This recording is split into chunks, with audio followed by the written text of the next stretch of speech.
सम्मानित मंच, छोटे छोटे प्यारे प्यारे बच्चों, प्रशिक्षक प्रशिक्षिकाएं, ज्ञानशाला परिवार, आज ज्ञानशाला के वार्षिक उत्सव पर ज्ञानशाला परिवार सहित पूरे तेरापन समाज को बहुत बहुत बधाइयां, बहुत बहुत शुभकामनाएं। ज्ञानशाला ज्ञान प्राप्त करने की शाला है। पर कौन सा ज्ञान? ज्ञान दो तरह से काम करता है, एक सांसारिक ज्ञान और दूसरा आध्यात्मिक ज्ञान। एक बाह्य पदार्थों का ज्ञान, एक आत्मा की पवित्रता का ज्ञान। ये ज्ञान छोटे छोटे बच्चों को ही क्यों, संपूर्ण समाज के लिए जरूरी है। पर ज्ञानशाला का प्रारूप क्यों तैयार हुआ, ज्ञानशालाएं क्यों प्रारंभ हुई? हम याद करें तेरापन धर्म संघ के 9वें अधिष्ठाता गणाधिपति गुरुदेव श्री तुलसी को, जो भविष्य द्रष्टा थे, स्वप्न के सृष्टा थे। उन्होंने देखा आने वाला युग कैसा होगा। अभी हम छोटे छोटे बच्चों से टेक्नोलॉजी के विषय में शिकायतें सुन रहे थे। वास्तव में शिकायतें, आज की शिकायतें सही है, गलत नहीं है, लेकिन जैसे बच्चों ने समाधान दिया कि वो शिकायतें टेक्नोलॉजी की नहीं, हमारे यूज की है।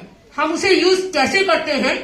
सबसे पहले मैं ज्ञानशाला के विषय में आगे कहूं, उससे पहले जो हमारे बच्चे, छोटे छोटे बच्चे बातें इतनी सुंदर प्रस्तुति कर रहे थे, तो सबसे पहले तो उन बच्चों को आज ये संकल्प जरूर करना चाहिए कि हम टेक्नोलॉजी का कम से कम इस्तेमाल करेंगे और जितना जरूरी है उतना करेंगे, मिसयूज तो बिल्कुल करेंगे ही नहीं। बच्चों के लिए भी बहुत जरूरी है कि जब तक हमारा अध्ययन अध्यापन पूरा ना हो जाए, टेक्नोलॉजी हम पर हावी नहीं होनी चाहिए। चलो, बात ज्ञानशाला की है, हम चलते हैं गणाधिपति गुरुदेव तुलसी के समय की बात है। गुरुदेव तुलसी ने एक सपना देखा और देखा हमारी भावी पीढ़ी का निर्माण कैसे होगा, क्योंकि युग तो बड़ा फास्ट दौड़ रहा है। उस दौड़ के पीछे हमारे बच्चे दौड़ पाएंगे कि नहीं पाएंगे, और उस दौड़ में भी कहीं गिर तो नहीं गए, कहीं चोट तो नहीं लगी, कहीं बच्चों की हानि तो नहीं हो जाएगी। उन्होंने समाज को एक दृष्टि दी, छोटे छोटे बच्चों का निर्माण होना चाहिए। वैसे तो हम अगर आगम की दृष्टि से बात करें, जैन आगमों में वर्णन आता है कि हर बच्चा पूर्व जन्म के संस्कारों के साथ संस्कारित होकर ही इस दुनिया में प्रवेश करता है, वो खाली नहीं आता। फिर भी वर्तमान का माहौल, वर्तमान हमारा कैसा है, हमारे चारों तरफ का वातावरण कैसा है, बच्चों पर बड़ा असर डालता है। बहुत जरूरी है जिन संस्कारों से संस्कारित होकर बच्चा यहाँ पर आता है, उन अच्छे संस्कारों को पोषण मिले। इसलिए गुरुदेव तुलसी ने आह्वान किया, बच्चों की ज्ञानशाला चले। ये ज्ञानशाला, ये प्रकाशवान बनाने का एक बहुत बड़ा उपक्रम। प्रकाशवान, क्या मैं बच्चों से पूछूं, बच्चे क्या आप लोग अंधेरे में रहना पसंद करते हैं? मेरा सवाल का जवाब जरूर दे बच्चे, जो मैं पूछूं, क्या आप प्रकाशवान बनना चाहते हैं? प्रकाशवान बनना अगर चाहते हैं तो ज्ञानशाला में तो आप प्रवेश कर ही गए हैं, ज्ञानशाला में तो प्रशिक्षण ले ही रहे हैं। उसके साथ साथ में हमें कुछ बातों पर विशेष बल देना चाहिए। बल ये है कि हमें हमेशा सौहार्दपूर्ण वातावरण बनाए रखना चाहिए। सौहार्दपूर्ण वातावरण का मतलब क्या है? आपस में झगड़े नहीं, लड़े नहीं। इतने बड़े बच्चे यहाँ, इतनी बड़ी बच्चों के ग्रुप बैठा है, तो क्या मैं किसी से पूछूं कि बच्चों को आपस में कोई झगड़ा नहीं करने वाला ऐसा कोई बच्चा यहाँ पर विद्यमान है? कि हम तो कभी झगड़ा करते ही नहीं। कोई भी एक बच्चा खड़े होकर बताए हम झगड़ा नहीं करते। बच्चे सामने दिखाई नहीं दे रहे हैं, इसका मतलब झगड़ा तो होता ही है, लेकिन हमें अच्छा जीवन जीने के लिए झगड़े से बहुत दूर रहना चाहिए। और जब हम झगड़े से दूर रहते हैं तो आपसी सौहार्द बढ़ता है। कमियां सब में होती हैं, पर एक दूसरे की कमी पर छींटा कसी न कसे, हम उसको उपहास ना करें बल्कि उसको समझाने की चेष्टा करें, ताकि हम बच्चे आगे आने वाली पीढ़ी को सुदृढ़ता दे सके। ये संस्कार ज्ञानशाला से प्राप्त होते हैं। ज्ञानशाला एक बहुत बड़ा उपक्रम है, ये बच्चों का संसार है, और बच्चों का संसार एक ऐसा संसार है जो आने वाली पीढ़ी को मजबूत बनाता है, आने वाली पीढ़ी को सुदृढ़ करता है। इसलिए हमें छोटी छोटी बातों पर ध्यान रखना चाहिए। कल हम एक छोटा सा प्रसंग पढ़ रहे थे बाबा आमटे का। बाबा आमटे एक प्रसिद्ध हुए हैं, जो वो छोटे बच्चे थे, बच्चों की तरह ही बच्चे थे, तो उनकी माँ ने एक छोटी गुड़िया लाकर उसको दी। बच्चे लोग तो कोई गुड़िया से खेलता है, कोई आजकल बैडमिंटन से खेलता है, कोई क्रिकेट खेलता है। बच्चे छोटे छोटे बच्चों को छोटे छोटे बैट मिलते हैं, तो उस समय गुड़िया का ही प्रचलन था। तो माँ ने एक गुड़िया लाके दी और बच्चे के हाथ में थमा दी। आमटे ने उस बच्चे आमटे जो बच्चा था, उसने गुड़िया को घुमा फिराकर देखा और देख करके उसको नीचे धरती पर रख दिया। जैसे ही धरती पर रखा, वह चलने लगी, गुड़िया चलने लगी। थोड़ी 2-10 कदम चली होगी, गिर गई, गिरकर वापिस उठी, वापिस चली। ध्यान देना बच्चों, ध्यान देना मेरी बात पर। फिर वह गुड़िया वापिस उठी, वापिस गिरी, फिर वापिस उठी, फिर वापिस गिरी। वह चल रही है, गिर रही है, उठ रही है, 3 काम कर रही है। मां कह रही है बेटा कुछ समझे, क्योंकि आमटे एकाग्र दृष्टि से उस गुड़िया को देख रहा है, उसके फंक्शन उसको दिखाई दे रहे हैं, पर समझ में कुछ नहीं आया। मां ने कहा देख बेटा, ये गुड़िया चल रही है, गिर रही है, वापिस ये उठ रही है, फिर चल रही है। हर इंसान दुनिया में उठता है, चलता है और गिरता है, पर गिरने से कभी हताश ना हो। मैं गिर गया, मैं फेल हो गया, मेरे कम मार्क्स आए, कोई बात नहीं, आगे आने वाले वर्ष के अंदर मुझे बहुत आगे बढ़ना है, फिर हमारी गति प्रगति की तरफ आगे बढ़े। कितना बड़ा संदेश था, कितना बड़ा संदेश है इस दुनिया के लिए और प्रत्येक इंसान के लिए। हर इंसान में उतार और चढ़ाव आते हैं, लेकिन कभी भी नर्वस नहीं होना चाहिए, कभी भी हार नहीं माननी चाहिए और निरंतर गति प्रगति करते हुए आगे बढ़ना चाहिए।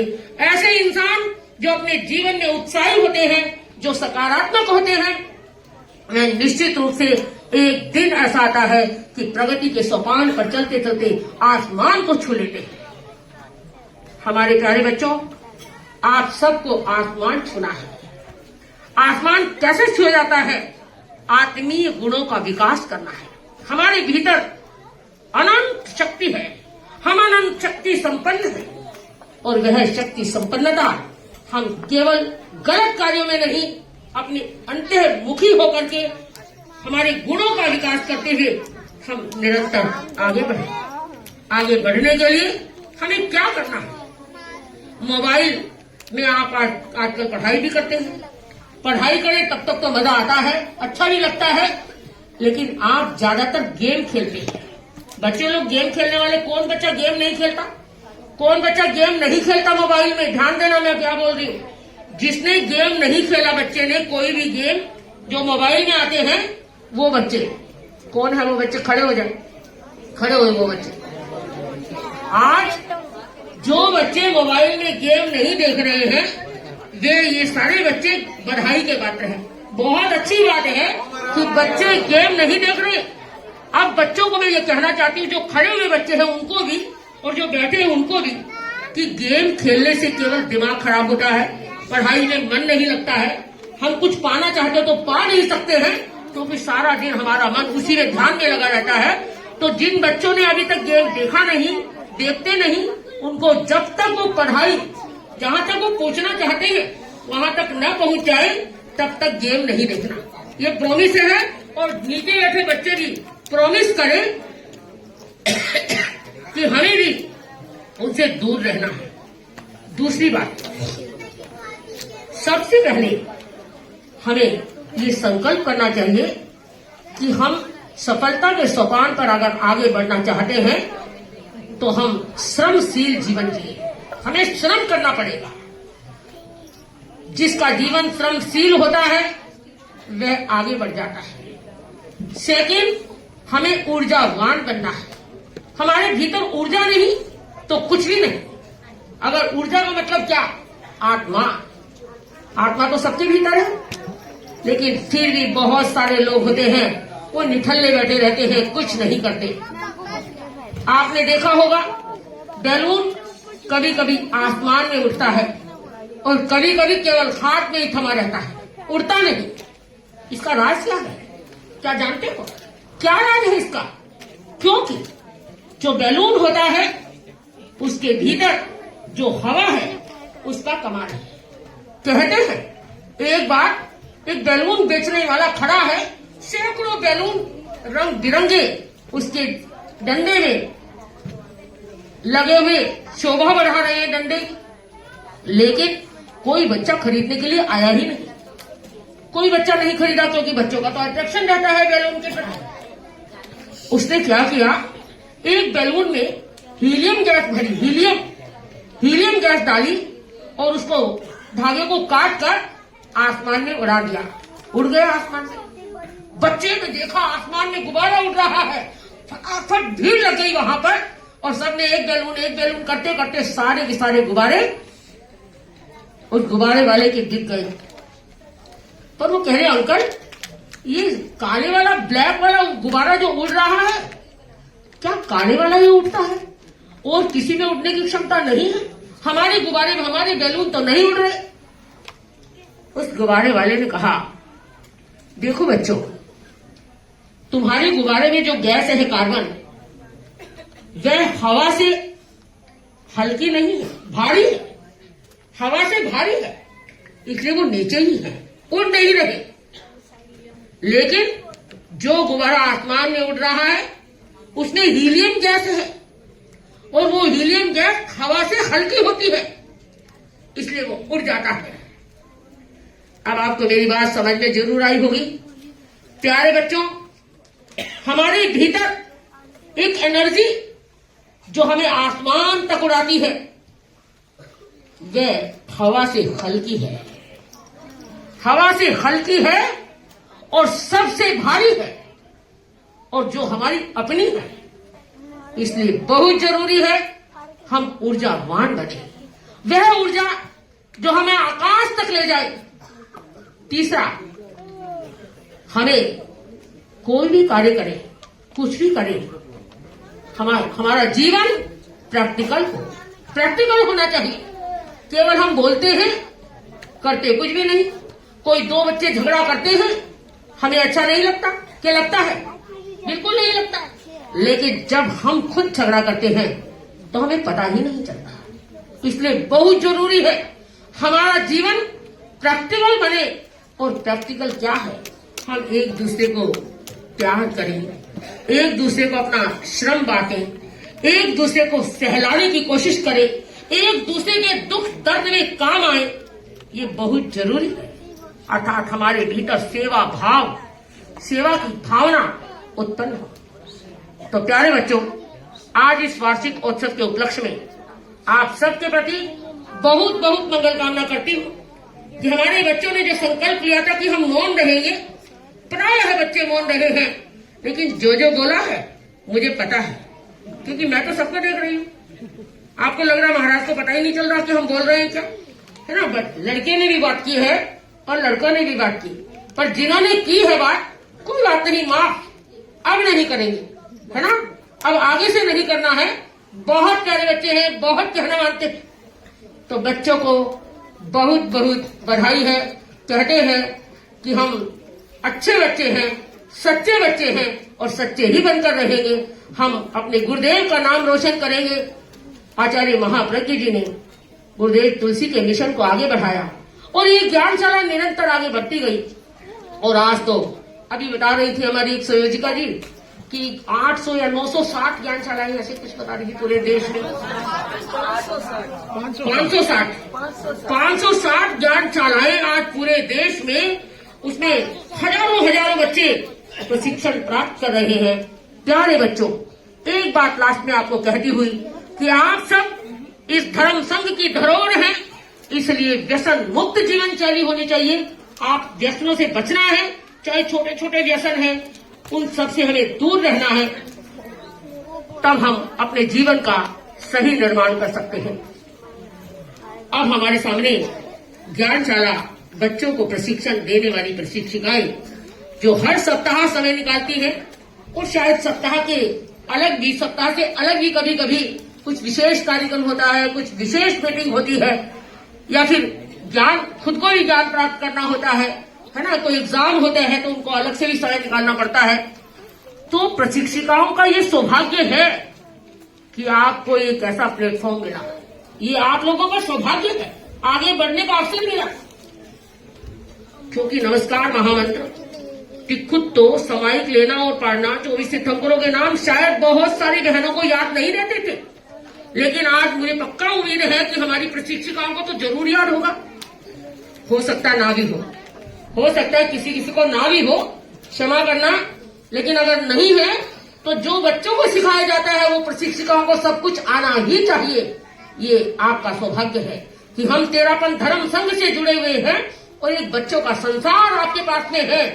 जिस बच्चों को आप प्यार लुटाते हैं, आने वाला समय बच्चा आपको याद करेगा कि किस मैडम ने, किस प्रशिक्षिका ने मुझे इतना टैलेंट बना दिया कि आज मैं इस संसार के आंगन में खड़ा होकर के यश ध्वज फैला रहा हूँ और अपने धर्म संघ की यशो गाथा गा रहा हूँ। तो सभी प्रशिक्षिकाओं को बहुत बहुत साधुवाद कि सभी इतना अपना समय लगाती है बच्चों पर। ये आपका सौभाग्य भी है, तो आप अपने समय का जरूर नियोजन करें और से और ज्यादा प्रशिक्षिकाएं इस अभिक्रम में, उपक्रम में जुड़ना चाहिए, बहुत जरूरी है। हमारी दिल्ली में तेरापन सभा जो मुख्य रूप से ये ज्ञानशाला को आगे बढ़ाने में बहुत बड़ा योगदान दे रही है, क्योंकि ये दिल्ली सभा का प्रोजेक्ट है। महासभा जो मातृ संस्था महासभा है उसके द्वारा ये संचालित है और जगह जगह क्षेत्रीय संस्थाएं उसका संचालन करती हैं।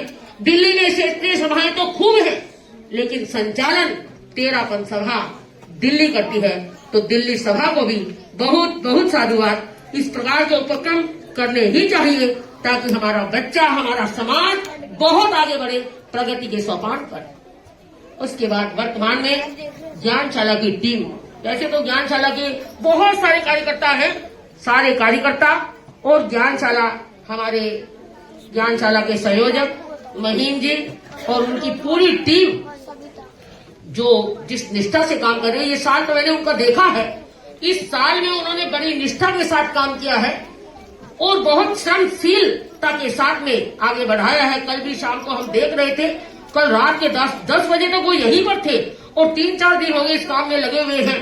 उससे पहले पिकनिक में लेकर गए, कभी कहीं कुछ काम बच्चों के लिए कर रहे हैं, कभी कहीं कुछ काम कर रहे हैं। टीम बहुत काम कर रही है।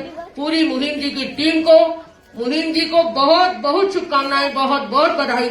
इसी प्रकार आप ज्ञानशाला के बच्चों को आगे बढ़ाएं और उनसे मेरा विशेष कहना है कि युवक परिषद, जो हमारी यहाँ 2 युवक परिषद हैं, दिल्ली की तो मूल है ही, उसके साथ एक नई उभर कर युवक परिषद आई है गांधीनगर की। उन दोनों युवक परिषद से विशेष रूप से हम कहना चाहते हैं, क्योंकि ज्ञानशाला के बच्चों के लिए युवक परिषद का दायित्व है कि घर घर जा करके उन बच्चों को निकाले और ज्ञानशाला विभाग को सौंपे। ये युवक परिषद का भी क्रम है। तो दोनों युवक परिषद उस काम में आगे बढ़े। बहुत शुभकामनाएं। 13 महिला मंडल जो 5 मंडल है, वो 5 मंडल का भी दायित्व है कि अपनी महिलाओं में से ऐसी प्रशिक्षिकाओं का चयन करना चाहिए कि प्रशिक्षिकाएं और ज्यादा बढ़े और ज्यादा बच्चों को पढ़ाने अभिक्रम में अपना योगदान दे। हमारे पूरी ज्ञानशाला की टीम में सबसे बुजुर्ग रूप में मैं रतनलाल जी को देख रही हूँ और उसके साथ उनके हमारे मनफूल जी हैं, हमारे सरोज जी छाजेड़ हैं, हमारे ये नोएडा से आई है ना अखिल भारतीय में आप हैं।